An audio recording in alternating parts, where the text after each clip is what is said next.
Hi, I'm Greg Hunter. This is the weekly news wrap up, number WNW number 368 for Friday, the 25th of January 2019. My top story is about this new abortion law. I know it's an offbeat lead, and I got a lot to cover, but the new abortion law is awful. It is pure evil. It is full term to the day of birth abortion. And, moms protest a late term abortion law with photos of their babies who could have been killed under it. New York passed a law on Tuesday that allows abortion at any time to protect a woman's life or health. They're kind of a little weird on protect her health. They also decriminalized abortion, took it out of the criminal realm of killing a baby. Let me hear some of the photos. I just want you to read this. Meet Blake. A photo was taken after his first bath 45 minutes ago. Little Blake was still inside mommy, waiting to make his appearance under the new abortion bill in New York. 45 minutes ago, Blake could have been ripped limb from limb and brutally murdered under the quote-unquote healthcare label. There he is. And they were going to go in there and crush this little baby's head if they wanted to, so give it an abortion and rip its arms off. That's how they give an abortion, folks. I heard congressional testimony by an abortion doctor that did this, and he had stopped doing abortions. But this is what could have been aborted 45 minutes earlier.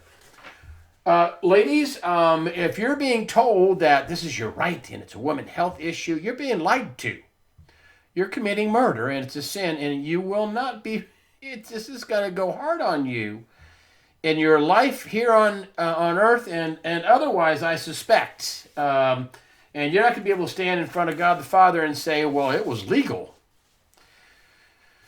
We go on. New York celebrates. They had the Empire State Building all lit up in pink and legalized an abortion. Everybody's clapping and dancing. Abortion until a birth, as Catholic bishops question Governor Cuomo, the governor of New York's faith, who signed this bill. Even the Catholic Church is appalled by this abortion up until the very last minute. I talked to Dave Janda about this, and he says, well, they also decriminalized abortion, as I just told you, and that means that, if the baby survives the abortion, they can kill the baby. It's not a crime anymore. Doctors don't have to do the abortion, just health care professionals. They decriminalized it, so somebody that kills a mother and her baby in the womb, like Scott Peterson, that was a double murder for him. Not anymore, not in New York. And I said today, well, if they can kill the baby out of the womb, how long, it's an hour or 2 hours or a day or 2 days or 3 days? And he goes, that's a slippery slope. Killing a baby is a slippery slope. I mean, they're going to harvest baby parts. What is a Planned Parenthood? 350, 60, 1,000 abortions a year. That's just Planned Parenthood at 5,000 to 6,000 a week. Tell me that's not an industry.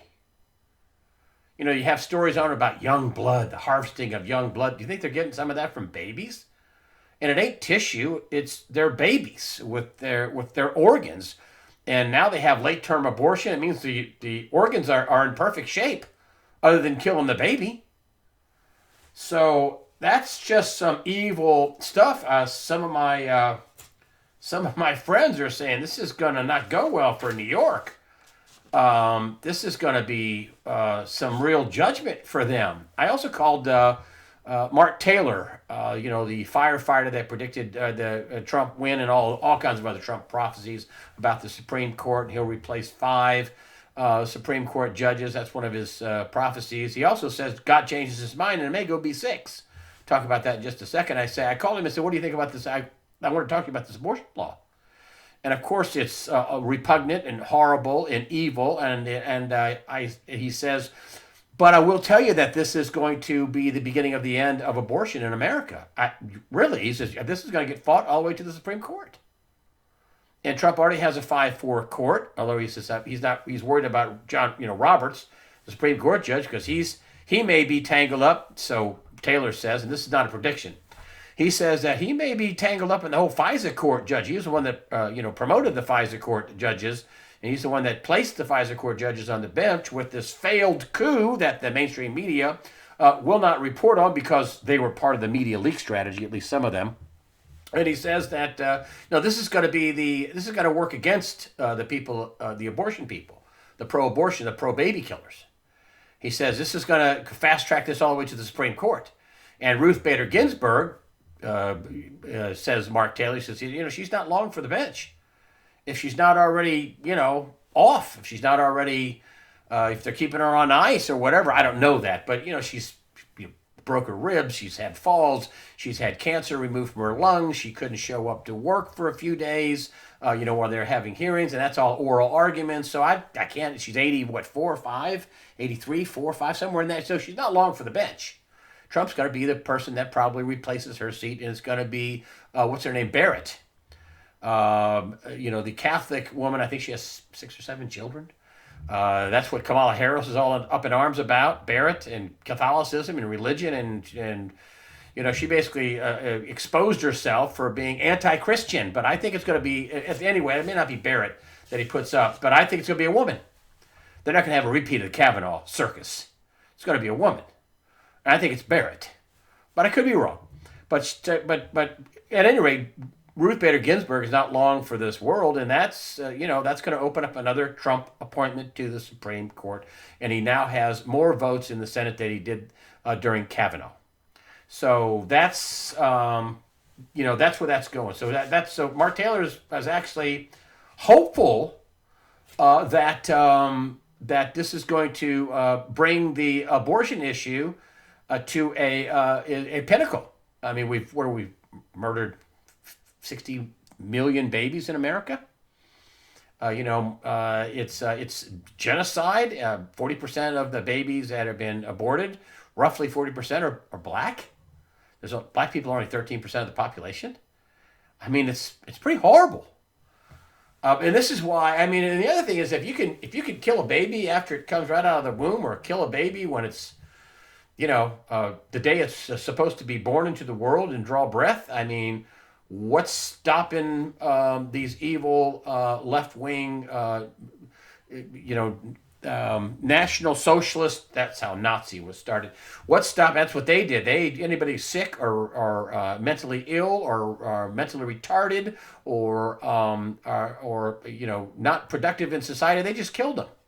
So what's stopping the National Socialists? Or Scario Cortez is a National Socialist, a Democratic Socialist. What's the difference? She's part of the new ilk of people, and they're not great. So, but there's some good news also. Ohio's governor says he'll sign the heartbeat abortion bill that Kasich, who's really a Democrat, and he said he should have run as a Democrat, vetoed. The proposal would make abortions illegal once a fetal heartbeat can be detected. The quote here from the governor of Ohio, but ultimately, this will work its way up to the United States Supreme Court. This is Governor Mike DeWine, and they'll make that decision. And the court will be stacked against the ultra left-wing, National Socialist, Marxist, globalist, New World Order, Luciferian shills. And so that's what's happening. Donald Trump, it looks like enough is enough. He basically, Mike Pence caught some grief in the Senate today from some of the spineless Republicans that should have got this wall funding done. In the 2 years they have the House and the Senate. But anyway, it looks like Donald Trump's going to call BS on the BS, and he's going to take it right up to the point where it is a national emergency. It is a national crisis. I think he's building his case for that. Unfortunately, the 800,000 government workers are in the crosshairs.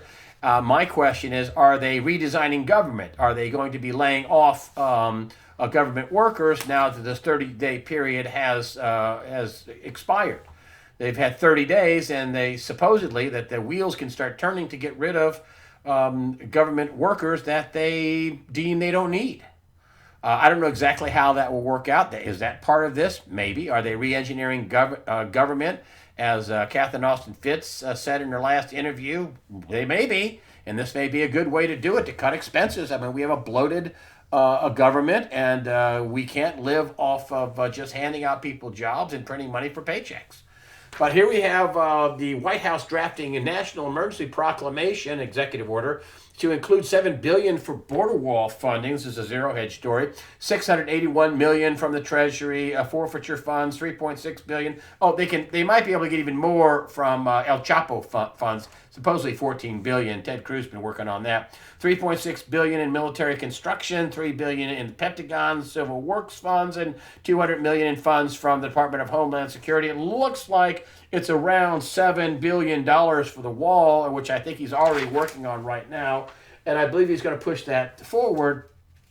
I think he's going to go ahead and push that completely forward. But the people, the Democrats, the new socialist, Marxist, Luciferian, godless, atheist Democrats are really doubling down on the evil. And this is why I wanted to bring this up. This is a friend of mine sent me this, and he reminded me of Ephesians 6:12, for we wrestle not against flesh and blood, but against the principalities, against the powers, against the rulers of the darkness of this world, against the spiritual wickedness in high places. And boy, that describes what we're facing right now, pretty detailed, and that's of course in the Bible, and a couple thousand years old. Another thing that I want you to watch out for, and there's not much I can tell you about this other than that this is a hot spot, folks. You're not hearing much about it. Iranian Air Force ready to eliminate Israel, commander says, as tensions rise over Syria attacks. Before I read on, the Iranian Air Force isn't all that modern. Some of the pictures you see are F-4s from the days the U.S. used to supply them with aircraft. The Israelis have F-15s, F-16s, 18 Hornets, maybe. They got a lot of stuff. And of course, they have improved some of these aircrafts and some of the avionics in the aircraft for their own Air Force and their own needs. So I don't know how powerful the Iranian Air Force is, but they do reportedly have what's roughly 10 bases built in Syria. All that happened, of course, after the no signature deal, the Iranian fraud. That was a big giant fraud where we flew pallets and pallets and plane loads of cash into Tehran. It was not a signed deal. That is a statement of fact. Nobody signed it. Germany, France, China, Russia, the U.S., the UK, Iran. Nobody signed it. It's a complete total fraud. John Kerry sat in front of Congress and said he didn't even know what was in it. But of course, after they got all this money, they started building military bases in Syria, which is an existential threat to Israel. They are also working on tunnels in Israel from Lebanon into Israel. Gaza is heating up again. Israel's surrounded. And that whole situation is not getting better, it's getting worse. And Israel has been on the attack, right? This is tension rise over these Syrian air strikes. UK-based Syrian Observatory for Human Rights put the number of deaths at 11. This is recent air raid that Israel had, reporting that these strikes were the most intense ordered by Israel since May. Just something for you to keep an eye on.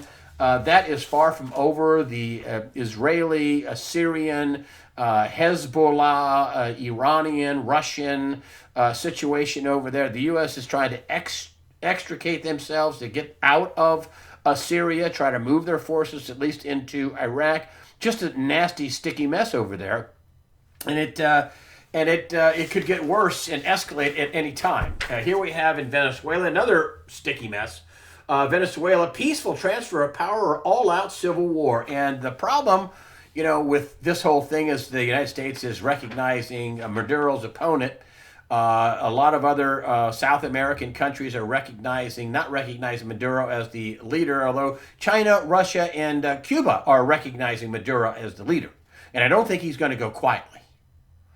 So it's kind of a nasty situation. Venezuela has huge oil supplies. China is interested in that. I don't think that the United States wants to allow China to start setting up shop in Venezuela. They're already have been working on Panama, on the Panama Canal, upgrading all that so they could use that. So this is a world chessboard, and the United States and its allies aren't keen on allowing Venezuela to be a puppet state of Russia and or Cuba and China. How that's going to turn out, I don't know, but keep an eye on. This is a failed state, folks. Venezuela used to have every other year they had, the winner of Miss World. The Venezuela was the gem of South America. It was the most advanced, the best GDP, the best economy, big oil reserves, well run when it was capitalist. And now then it went socialist, and it's been going downhill ever since. Now it's just basically a failed state. So, what we have in America isn't really capitalism. It's fraud and crony capitalism, and not, if you can't have capitalism unless you believe in bankruptcy. And obviously, America doesn't believe in bankruptcy anymore. But this all will come to a head. It will come to a head. The mainstream media, as I've been telling you every year, just at the end of every year, I'm telling you this: the layoffs are going to be stunning. That we're going to have big layoffs. And here, let's just start with the USA Today. Fretting over hedge fund ownership of newspapers stokes fears. You know what? This serves you right, Gannett. This serves you right for your thought shaping and your biased reporting and your basically being an arm of the Democrat, Luciferian banker, New World Order party at the expense of all. That you don't, and listen, if anybody following me, I've held up story after story and showed why it was so biased and why it was so horrible and why they were wrong. They didn't tell the truth. Listen, the news business is the truth business, okay? You all out there know the truth when you hear it. It's one of my sayings, one of my few. But you know the truth when you hear it. And here we have, just in this paper, that they're opining about the hedge fund. They were bought out. They had an offer for a hedge fund, to buy out Gannett in their newspapers. They have 100 dailies. They have 1,000 weeklies. They do business in 43 states. They're a big company. And here is the story they had in that new veteran mob mentality and video scare. It's talking about these high school kids with MAGA hats on from a Christian school. And the scary video, the people that were scary were the ultra left-wing liberals attacking these kids that had MAGA hats on, and they were attacked because of their political views and the red hat with MAGA on it, Make America Great Again. That was their big crime. Savannah Guthrie of the propaganda NBC, the Today Show, the Today Propaganda Show. Well, do you think you should have wore that hat? Oh, I don't know, Savannah. Do you think you really should be a flaming liberal on the air? Anything, they're all for free speech? No, not really. No, they're for speech they like, and anything else they deem it hate speech. And the video, the story that the USA Today did, of course, another black eye for the mainstream media. This whole story, if you watched the video and you saw the Indian comes up to the kid and pounds his drum in his ear, and the kids are being screamed at and nasty things are being said to them. And then you find out, well, wow, it wasn't their fault at all. One teacher in Colorado on her Facebook page said that one of the kids was part of the Hitler Youth. What? Listen, Hitler Youth was the National Socialist German Workers' Party. National Socialist Nazis. That's the Democrats. You own that. Just like you own the KKK, the Democrats. That's a Democrat institution. And so, the whole thing was yet another misrepresentation. Gannett's not the only people that are laying off people. BuzzFeed's laying off 15%. Verizon Media is laying off 800 people. Yahoo, Huffington Post, about 1,000 announced layoffs. Why? Because they're lying. And they lie by omission, and they leave things out.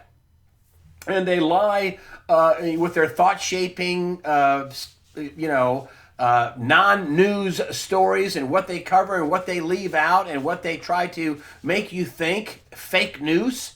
Hannity was on his show. He named off 47 stories where they totally got it wrong, had to do retractions, and weren't right at all, period, the end.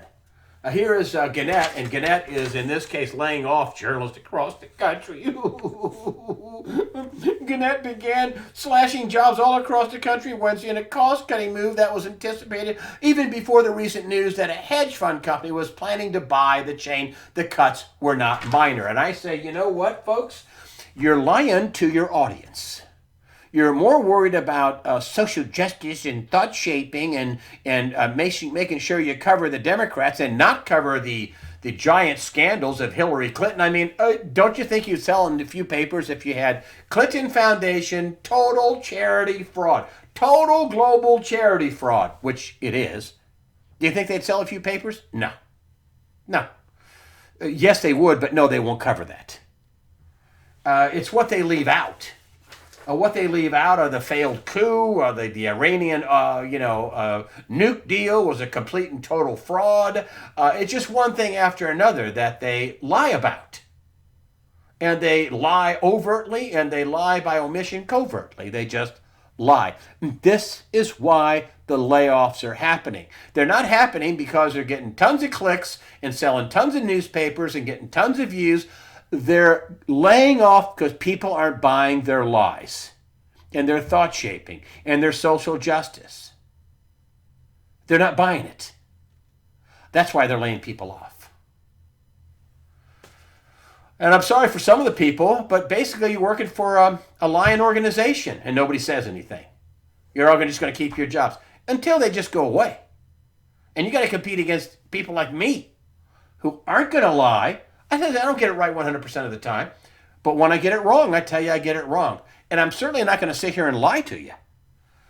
And they have a history of this. And I want to just go back some of the things I just dug up with, which I told you about over the year. Trump is testing the norms of objectivity in journalism.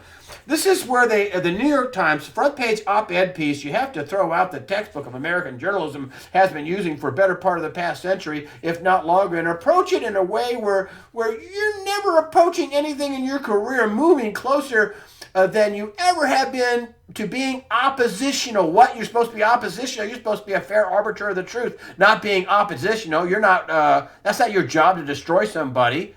Donald Trump, abnormal and potentially dangerous candidate. This is why they're getting creamed. New York Times had big layoffs. They've had to rent out sections of their building because they're not selling newspapers and they're not getting clicks. Here's Thomas Friedman here in the New York Times again. Keep up the blanket. It's unfair and biased propaganda. I put that in here. Coverage of Trump. It hurts him. Toxic, lying, bullying, and unprecedented behaviors. That's them.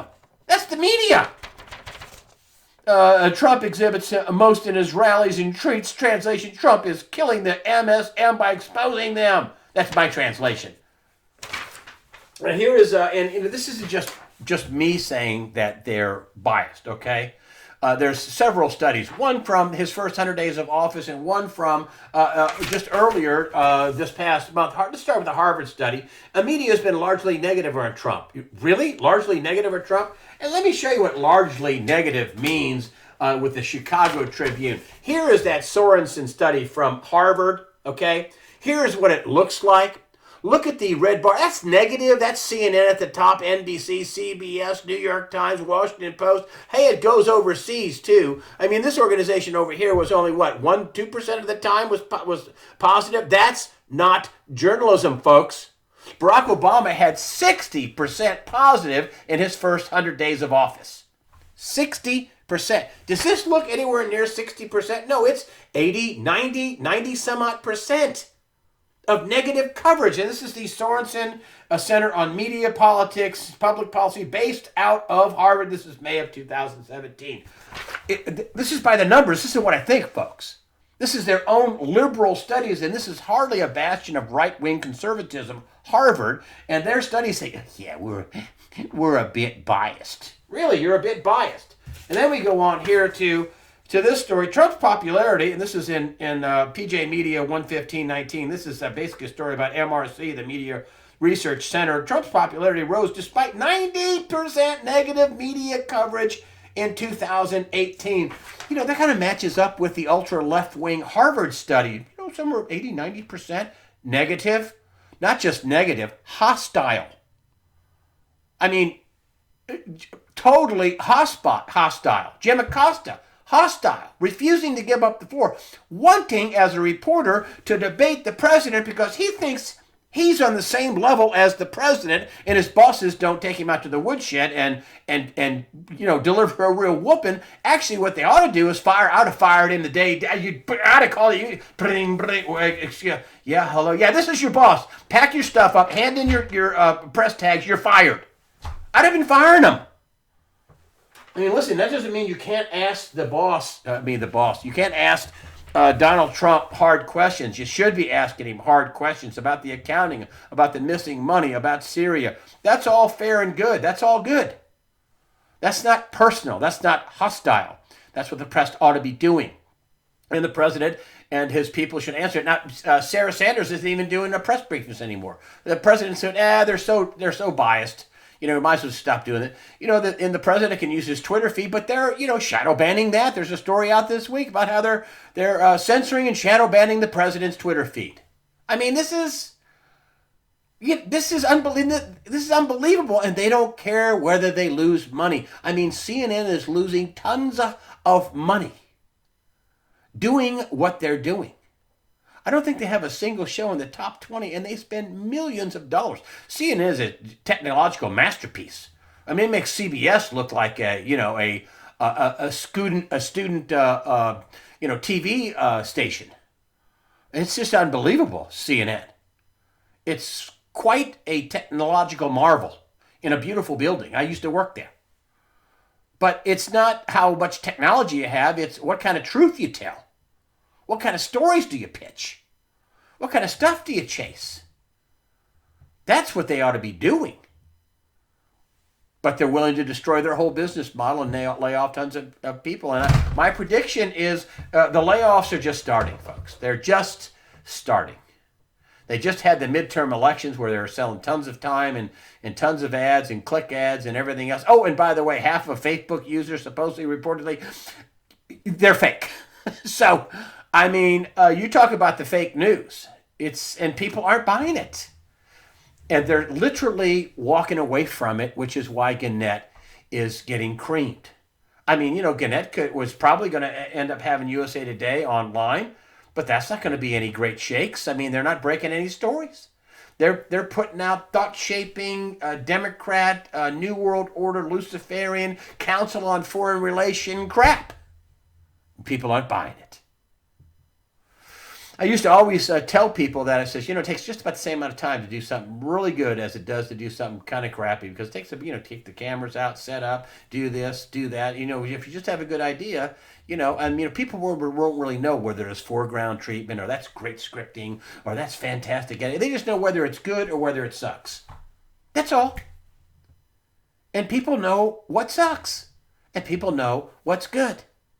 And obviously Gannett and BuzzFeed and and Verizon, media and all these other people, Huffington Post, people aren't flocking to it, and they're not, and because it is propaganda. This is the Oxford definition of propaganda, and I don't say this lightly. If you read along with me, information, especially of a biased or misleading nature, used to promote or publicize a particular political cause or point of view.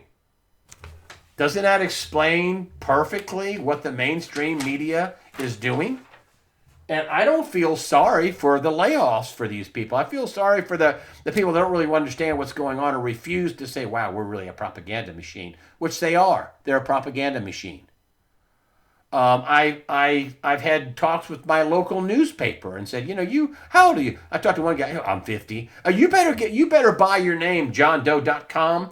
And so you might be able to come up with some news thing. Maybe you can put your savings out there and work for 4, 5, 6 years. And maybe you might be able to make a living. Other than that, you better save your money for a car wash or a laundromat or a quick store or something, or maybe a greeter at Walmart. They don't even have that anymore. But you're not going to have a job in 5 years, my local newspaper. You're going to have one. My local newspaper. I was reading in the car ads. I would just see, what kind of hard cars were in there. 10 years ago, there might be 150 cars, all kinds of makes and models, trucks, cars, vans, you name it. Just a couple of days ago, I opened up the classified section. It's one page, and that includes everything: lawn work, appliances, boats, cars, collectibles, stamps, cars. You know how many cars they were selling in my local newspaper, the Greensboro News and Record? One. I looked at my wife and said, oh, man, these people are going to be out of business before you know it. Or they're going to go totally to online. But these people they don't really understand, and they are constantly with the undocumented and the social justice and McCory. They couldn't say enough bad things about it, but now the new governor is a Democrat. He's doing great, and the thought shaping, and they think they're cuckoo time. They think they're doing what they need to do to get rid of Trump and attack the other side, and they should just call it down the middle and expose them both. Actually, they would sell more papers, they would have more clicks, they would have a better audience if everybody knew they were running a fair operation, but they're not. And it's obvious. It's obvious by the stories, just by anybody looking. It's obvious by the media research projects, which show 90% negative, hostile to conservatives, to Donald Trump, shadow banning his account. Folks, I'm telling you, the mainstream media is sitting there like, I don't know, an old ranch hand that's drunk out of his mind with a couple of guns, and he can't pull his guns out. He's just blowing his toes off. Boom, boom, boom, boom. And they're stupid. And I'm kind of glad they are, because I'm going to do okay because they're stupid, because they can't turn their ship around this fast. They can't. They can't. And that goes for anybody not telling the truth. That includes Fox. Fox leaves out a lot. Really, they leave out a lot, and they thought shape, and their bosses are, they're in the Council on Foreign Relations, which is obviously anti-American. So Fox is better than most. I mean, Hannity's trying to. He can only put so much out there and still keep his job. Laura Ingraham can only put so much out there and still keep their job. Same thing with Tucker Carlson. But they're not allowed to completely get out there and lay it out there. They can't talk. They're not going to talk about the $21 trillion missing dollars. They're not going to talk about how the Iran deal wasn't signed. They're not going to talk about that. Oh, are you kidding me? They're not going to talk about how in the Inspector General report for the Clintons that they had a meeting about the Clinton Foundation and crimes against children. They're not going to talk about that. That was in the report. I mean, the list goes on, folks. But anyway, listen, I don't want you to be fearful. Lots of things are coming down the pipe. I talked to Dave Janda today, too, about the currency. I mean, there's so much to be fixed. You can't just fix the currency. The fraud, there's fraud everywhere. I brought it up last week about the fraud of the SEC, fraud in the Fed, fraud in the, LIBOR, rigging, the fraud everywhere. So there's a lot to fix. But one of the things that will have to be fixed is the currency, and the currency is an instrument of debt. And I want you not to be caught flat-footed. The best thing you can do is own your stuff. Anything tangible. Own your stuff. Don't get into debt. Don't be cute. Even the PhD level people I have on here. What should little people do? Get out of debt. Don't get into debt. And so that's what I'm telling you. And then I want you to keep one other thing in mind. And this is up there with Let There Be Light and God So Loved the Earth. And that is this Matthew 28:18. And Jesus said this is after after he came back from the dead. Resurrection, after the resurrection. He's meeting with the apostles in Matthew 20:18. And there's a reason why he said this. And that is, and then Jesus came to them and said, all authority in heaven and on earth has been given to me. Some say all power, authority, whatever, but all authority, all in heaven and on earth has been given to me. And this is why I say, fear not. Prepare yourself mentally, physically, above all spiritually. Fear not. God the Father and his Son, Jesus Christ, are firmly in control. I wanted to thank you all for your comments and your donations. You still have to check your spam file. I am getting emails bouncing back. I am getting people saying that they found my stuff in spam, and that means other people sending you stuff. That's happening to you as well. Always check your spam file before you erase it. And really, thank you all for supporting USAWatchdog.com. Fear not. Prepare yourself mentally, physically, above all spiritually. Fear not. God the Father and his Son, Jesus Christ, are firmly in control.